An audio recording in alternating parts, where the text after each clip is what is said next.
അത് ശാശ്വതമല്ല. നാം ഉണ്ടാക്കിയതെല്ലാം പോകാനുള്ളതാണ്. വമാ ബനയ്തും, നാം നിർമ്മിച്ച കെട്ടിടങ്ങളെല്ലാം ഫലിൽ ഖറാബ്, അതെല്ലാം ഒന്നുമില്ലാതായി പോകുന്ന ഒരവസ്ഥ. ദുനിയാവ് ശാശ്വതമല്ല എന്നുള്ളതിനെ കുറിച്ചാണ് ഖുതുബയിൽ നാം കേട്ടത്. പരിശുദ്ധ ഖുർആനിന്റെ ആയത്തും ആ മരണ സമയത്തുള്ള വെപ്രാളത്തെ കുറിച്ചുള്ള ഓർമ്മപ്പെടുത്തുകയാണ്. കാര്യം നിങ്ങൾ മനസ്സിലാക്കിയതുപോലെയല്ല. ഇദാ ബലഗതി തറാഖിയ, റൂഹ് തൊണ്ടക്കുഴിയിലേക്ക് എത്തുന്ന വല്ലാത്ത ആ സമയത്ത്, വഖീല മൻ റാഖ്, ആരാണ് ഇവനെ മന്ത്രിച്ച് ഒന്ന് ശരിയാക്കുന്നത് എന്ന് ചുറ്റുഭാഗത്തുള്ള ജനങ്ങളെല്ലാം വളരെ വെപ്രാളപ്പെടുന്ന സമയം. ഏതായാലും എന്റെ അവസാനമാണ്, ഈ ഭൂമി ലോകത്ത് നിന്ന് ഞാൻ വിട പറയുകയാണ് എന്ന് അവൻ മനസ്സിലാക്കുന്ന വല്ലാത്തൊരു സന്ദർഭം.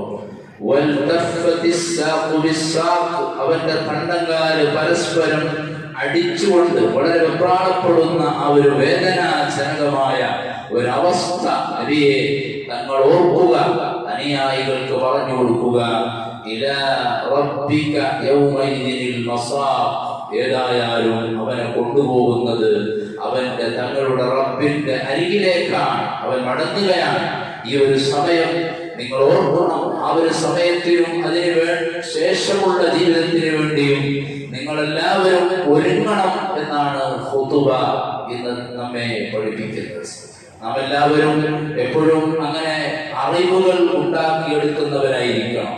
എപ്പോഴും ഇൽമു പഠിച്ച് ധാരാളം അറിവുകൾ സമ്പാദിക്കണം. മരണത്തിലേക്ക് വേണ്ടി, ശേഷമുള്ള ജീവിതത്തിന് വേണ്ടിയുള്ള അമലുകൾ ചെയ്യാൻ ധാരാളം അറിവുകൾ ആവശ്യമാണ്. നമ്മുടെ എത്രയോ അമലുകൾ അറിവില്ലാതെ അല്ലെങ്കിൽ നാം ശ്രദ്ധിക്കാതെ അതെല്ലാം പാഴായി പോവുകയാണ്. പ്രത്യേകിച്ച് ഭൗതികമായ അറിവാണെങ്കിലും അറിവിന് ഇസ്ലാം വളരെ പ്രാധാന്യം കൊടുത്തിട്ടുണ്ട്. പരിശുദ്ധ ഖുർആനിൽ തന്നെ ആദ്യം ഹബീബായ തങ്ങൾക്ക് ഇറങ്ങിയ ആ സൂറത്ത് റബ്ബിന്റെ നാമം കൊണ്ട് തങ്ങൾ വായിക്കുക, ഓതുക എന്നുള്ളതാണ് ഖുർആനിന്റെ ആദ്യത്തെ അധ്യാപനം തന്നെ. ഓതിയാൽ മാത്രം പോരാ, തുടർന്നങ്ങോട്ട് പറഞ്ഞു പറഞ്ഞ് ആയത്ത് പഠിപ്പിക്കുന്നുണ്ട്. അല്ലദീ അല്ലമ ബിൽ ഖലം, പേന കൊണ്ട് പഠിപ്പിച്ച അല്ലാഹു എന്ന് പറഞ്ഞാൽ തഫ്സീറിൽ കാണാം, പഠിച്ച വായിച്ചാൽ മാത്രം പോരാ, അത് എഴുതണം, നമുക്ക് എഴുതുന്നവരാകണം. ഖുർആൻ തുടർന്നും പറയുന്നു, അല്ലമൽ ഇൻസാന മാ ലം യഅലം, മനുഷ്യനിക്ക് അറിയാത്ത കാര്യം പഠിപ്പിച്ച അല്ലാഹു, അതുകൊണ്ട് പഠിക്കണം.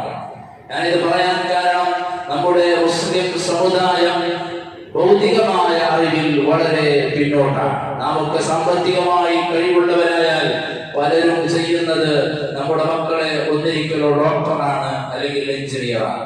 ഇതുകൊണ്ട് സമുദായത്തെ ഡോക്ടറാക്കണ്ട എന്നല്ല, ആവശ്യമാണ്. എന്നാലും ഇതുകൊണ്ട് സമുദായത്തിന് വലിയ നേട്ടമൊന്നുമില്ല. അല്ലെങ്കിൽ മറ്റുള്ള ഉന്നത കലാലയങ്ങളിൽ പോയി IT പഠിക്കുകയാണ്. സമുദായത്തിന് ഗുണമുള്ള ഒരുപാട് അറിവുകൾ നാം വളരെ പിന്നോട്ടാണ്. ഞാൻ ഈ അടുത്തൊരു പുസ്തകം വായിച്ചപ്പോ എന്റെ ശ്രദ്ധയിൽപ്പെട്ടു, കേരളത്തിൽ 27% മുസ്ലിങ്ങളുണ്ട്.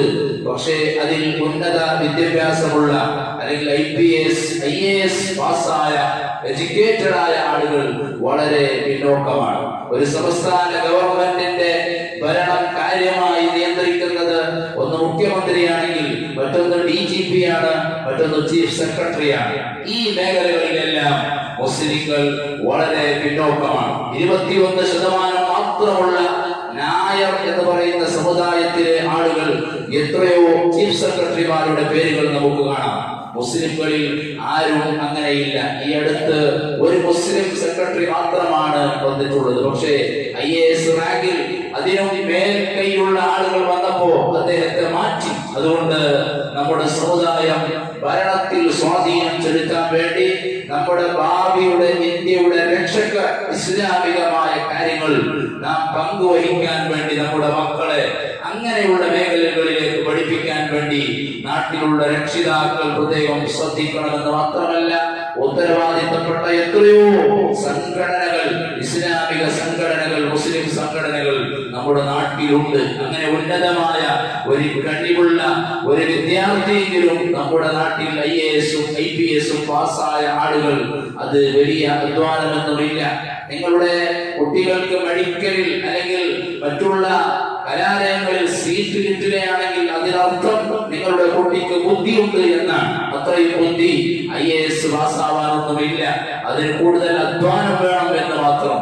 അതുകൊണ്ട് ഈ കാര്യം നാം ശ്രദ്ധയിൽ പെടുത്തണം. നമുക്ക് എത്രയോ മദ്രസകൾ കാണാം. ആരാണ് ഉണ്ടാക്കിയത്? നമ്മുടെ പാവപ്പെട്ടവരായ സമസ്തയുടെ അഭിമന്യരായ ഉസ്താദുമാർ നാട് നീളെ നടന്നുകൊണ്ട്, ഭക്ഷണം ഒഴിവാക്കിക്കൊണ്ട്, പ്രയാസപ്പെട്ടുകൊണ്ട് മദ്രസ സംവിധാനം. 2 സമസ്തയിലായാലും എത്രയോ മദ്രസകൾ, അതിലൂടെ എത്രയോ കുട്ടികൾ. അത് നമ്മുടെ കേരളത്തിൽ പ്രത്യേകിച്ചും ഈ ദക്ഷിണ കന്നഡയിലും അല്ലെങ്കിൽ നമ്മുടെ കർണാടകയുടെ ഈ ഭാഗത്തും മദ്രസകളില്ലാത്ത ഒരൊറ്റ പ്രദേശങ്ങളില്ല. ഇങ്ങനെ ഒരു തത്തുല്യമായ ഒരു മദ്രസ ഇസ്ലാമിക സമ്പ്രദായം എല്ലാ സ്ഥലത്തേക്കും എത്തുന്നത് ലോകത്തെവിടെയും ഇല്ല. അത് മുസ്ലിം പണ്ഡിതന്മാർ കഠിനാധ്വാനം ചെയ്തതാണ്. അതുകൊണ്ട് ഞാൻ അതിലേക്ക് കടക്കുകയല്ല. നമ്മുടെ നാടുകളിൽ അങ്ങനെയുള്ള കുട്ടികളെ നാം മനസ്സിലാക്കി അവർക്ക് പ്രചോദനം കൊടുത്ത് പഠിപ്പിക്കാൻ വേണ്ടി നമ്മുടെ എല്ലാ സംഘടനകളും, മഹല്ല് കമ്മിറ്റി ഭാരവാഹികളടക്കം അതിനെ പ്രോത്സാഹനം ചെയ്യണമെന്ന് സാന്ദർഭികമായി ഓർമ്മപ്പെടുത്തിയാണ്. അല്ലാഹു നമുക്ക് ഇഖ്ലാസോടെ പ്രവർത്തിക്കാൻ തൗഫീഖ് നൽകട്ടെ.